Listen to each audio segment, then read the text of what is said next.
Shalom, terima kasih untuk waktu yang diberikan kepada kelompok kami. Kami dari kelompok 9, kami terdiri dari 6 orang. Yang pertama adalah Sitaru Kelabi, saya sendiri. Yang kedua Julianti. Yang ketiga Marianti Rupang. Yang keempat Megayanti Yolan S.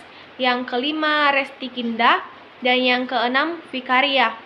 Di sini kami akan mempresentasikan tentang kitab Hakim-Hakim, yaitu mengenai kepemimpinan dan kehidupan Israel pada masa para hakim, dan juga mengenai Israel dan agama Kanaan. Latar belakang kitab Hakim-Hakim.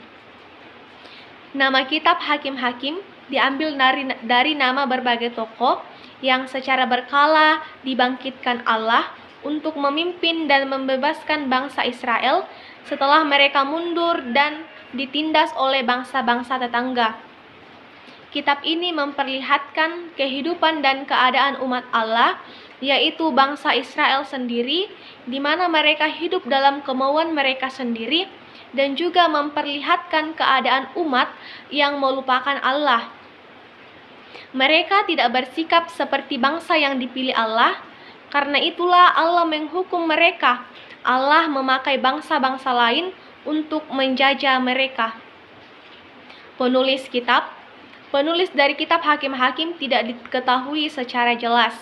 Yang kedua, waktu penulisan. Kitab Hakim-Hakim ditulis sekitar tahun 1050 sampai 1000 sebelum Masehi. Baik, terima kasih atas kesempatan yang diberikan oleh Saudara Delsi kepada saya untuk melanjutkan materi dari hasil presentasi kami. Setelah kematian Yosua, kehidupan orang Israel tidak lagi sejalan dengan kehendak Allah. Di sini setelah Yosua mati atau meninggal, kehidupan orang Israel tidak lagi sejalan dengan kehendak Allah. Mereka melakukan apa yang Allah tidak suka. Mereka melakukan apa yang jahat di mata Tuhan, seperti yang tertera dalam Hakim-Hakim pasal 2 ayat 11. Perbuatan bangsa Israel tersebut menimbulkan murka Allah terhadap mereka, sehingga mereka selalu mengalami kekalahan. Mereka diserahkan ke dalam tangan perampok, seperti di dalam Hakim-Hakim pasal 2 ayat 6. Kemudian Tuhan membangkitkan hakim-hakim untuk menyelamatkan mereka.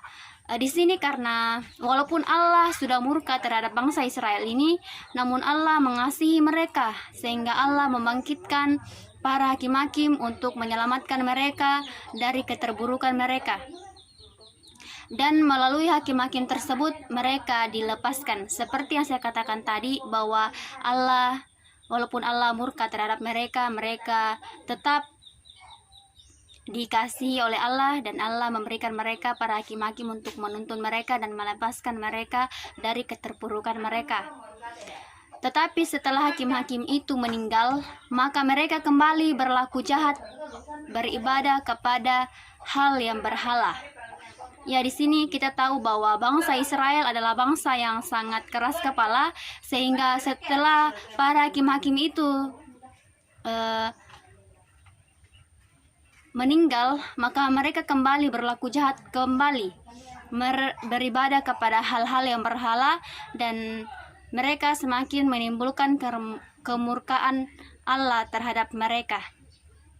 Sekian materi dari saya, kemudian materi yang selanjutnya akan dilanjutkan oleh teman saya. Terima kasih.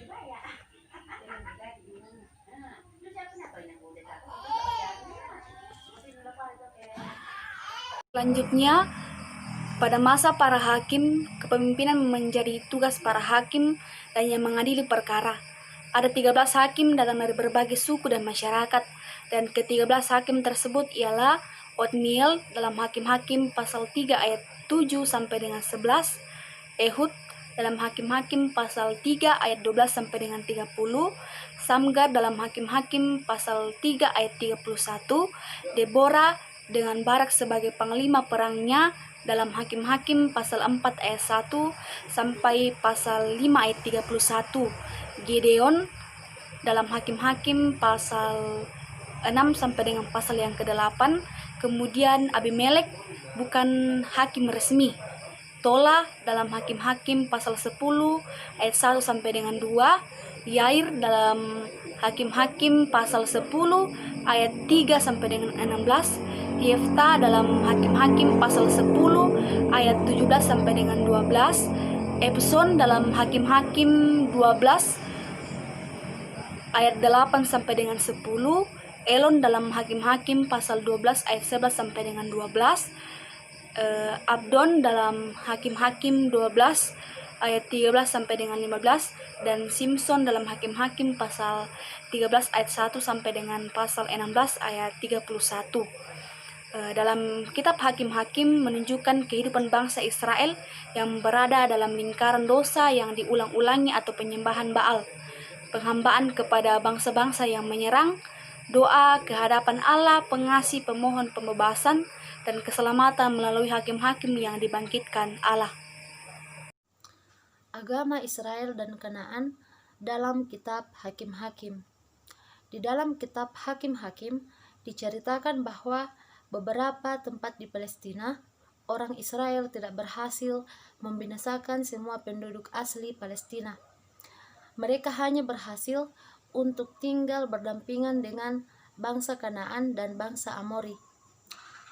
Pada pihak lain, kitab Hakim 1 menceritakan bahwa orang Israel dan negara-negara itu dapat berdampingan secara damai. Kemudian disebutkan adanya hubungan perjanjian antara orang Israel dengan 4 negara kota Kanaan. Hubungan damai seperti itu dalam banyak hal ternyata juga merupakan pencobaan bagi iman dan agama Israel. Agama Kanaan adalah agama kesuburan yang selalu mendapatkan kesuburan bagi tanaman, ternak, dan juga keturunan. Agama Kanaan ini sangat kena-mengena dengan kehidupan orang Kanaan dan berakar pada tanah Kanaan itu sendiri. Adanya perkembangan pada saat itu ialah bahwa Dewa El dipadukan dengan Yahweh, yang justru pemaduan ini memperluas pengertian bahwa bangsa Israel tentang Yahweh Allah mereka. Dan dengan demikian, benih-benih pemahaman yang lebih luas dan universal tentang Yahweh Allah Israel sudah mulai tumbuh sejak permulaan sejarah Israel sendiri. Yahweh yang tadinya dimengerti sebagai Allah padang gurun gersang, tetapi kini dimengerti sebagai Sang Pencipta dan yang memimpin perjalanan sejarah umat Israel. Di dalam kitab Hakim 1 memberikan kesan bahwa menaklukkan tanah Kanaan oleh Israel tidak hanya dilakukan dengan satu kali serangan saja. Berdasarkan pembacaan Alkitab dan bukti-bukti arkeologis, dapat disimpulkan bahwa penaklukan tanah Kanaan oleh orang Israel merupakan suatu proses yang panjang dan yang berlangsung secara ratusan tahun. Kesaksian karya penyelamatan Yahweh kini menjadi dominan, sehingga suku-suku yang lain pun mengakui bahwa keberhasilan mereka dalam menaklukkan sebagian tanah Kanaan adalah juga karya Yahweh. Dan dengan begitu mereka semua menerima Yahweh, baik agama Israel maupun agama Kanaan. Terima kasih.